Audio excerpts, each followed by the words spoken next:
the gift of alcohol. And I wanted, you know what, I chased it. I wanted more and more and more of that feeling, so I drank more and more and more, and I wanted to hold on to it and never let it go.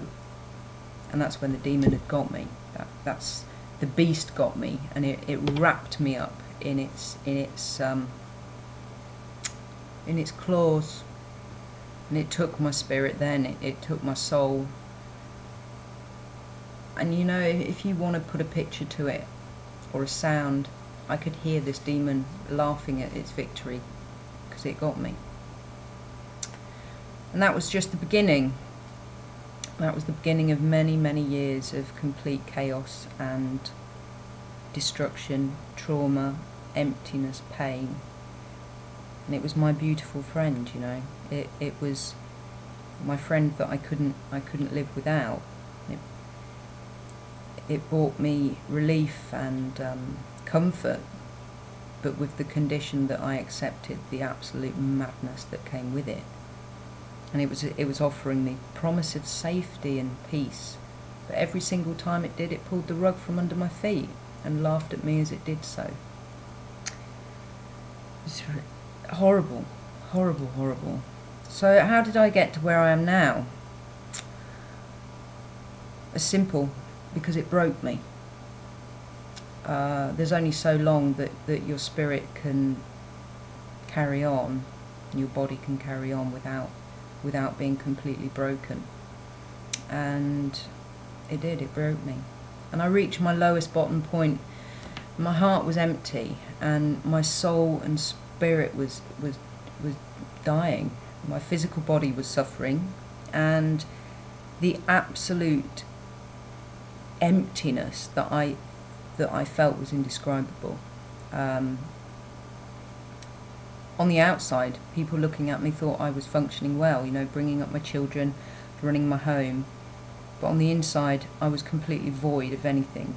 There was no essence, no substance, no life, no hope, no joy, certainly no peace. I wasn't connected to anything, and I'm not even just talking spiritually, I'm talking to anyone. There was nothing left. So I called out help one day. I think I put my head down and I just said, help me. I couldn't bear it anymore, and the power of something came over me in the next few weeks, and I was able to go through a process of discovery, and it was painful and it was terrifying, but I knew I had to do it. I knew that in order to be free, I had to start to be honest with myself, and I had to wake up and see denial for what it was. And that was really difficult, because there was, you know, the majority of me actually didn't even realise I was in denial. Part of me was still saying, no, it'll be fine. Tomorrow you can get up in the morning and not have a drink. Do you know, I nearly swore. It's rubbish. It's rubbish. For me anyway. For me anyway, it was rubbish. And I persevered every single day. Every single day I approached with a humility that I'd never had before, and a complete openness and willingness to learn and see the truth about who and what I was. And I really had to dig deep. It's really deep to find the courage to do that at times, because it was agony. And I didn't want to see the truth. I didn't want to see that potentially I was an alcoholic, and I couldn't drink anymore. My life revolved around it, and the thought of letting that go was absolutely unbearable. It was horrendous, I tell you.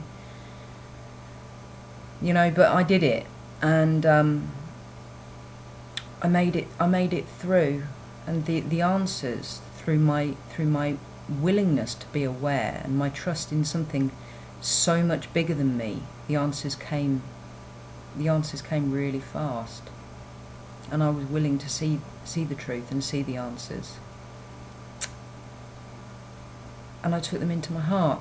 And you know what? It got to the point where I knew what I had to do, and I knew what I was. I was an alcoholic. I am an alcoholic. and I always was, and I always will be. And I think I heard someone say the other day, I think I must have been an alcoholic fetus. You know what? I mean, you laugh, but it's true.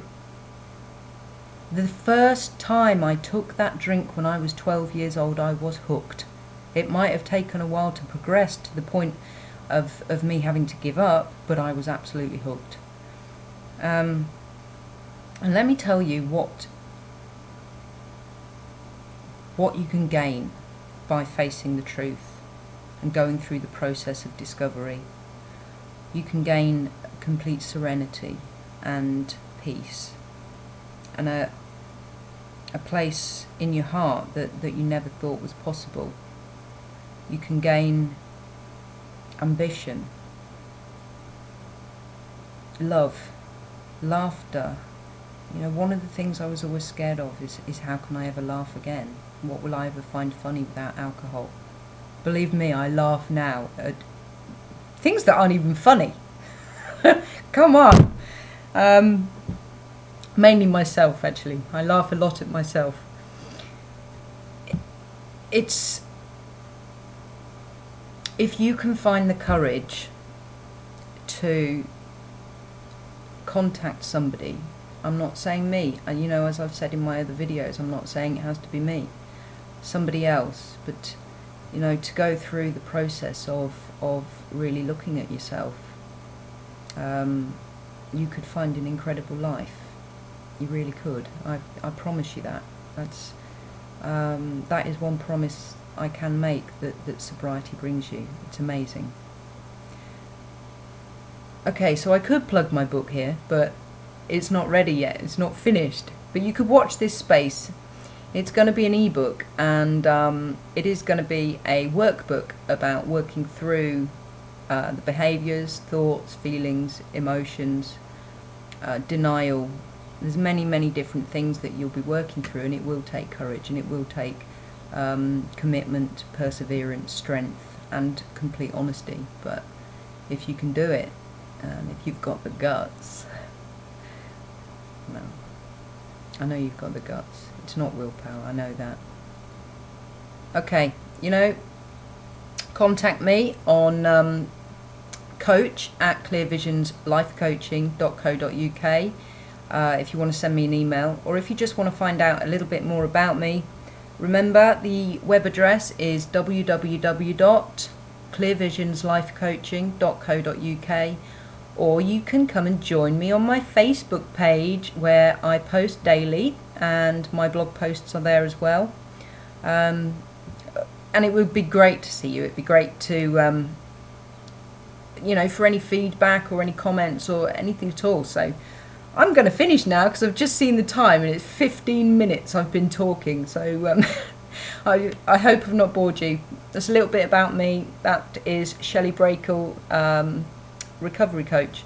Take care. Bye.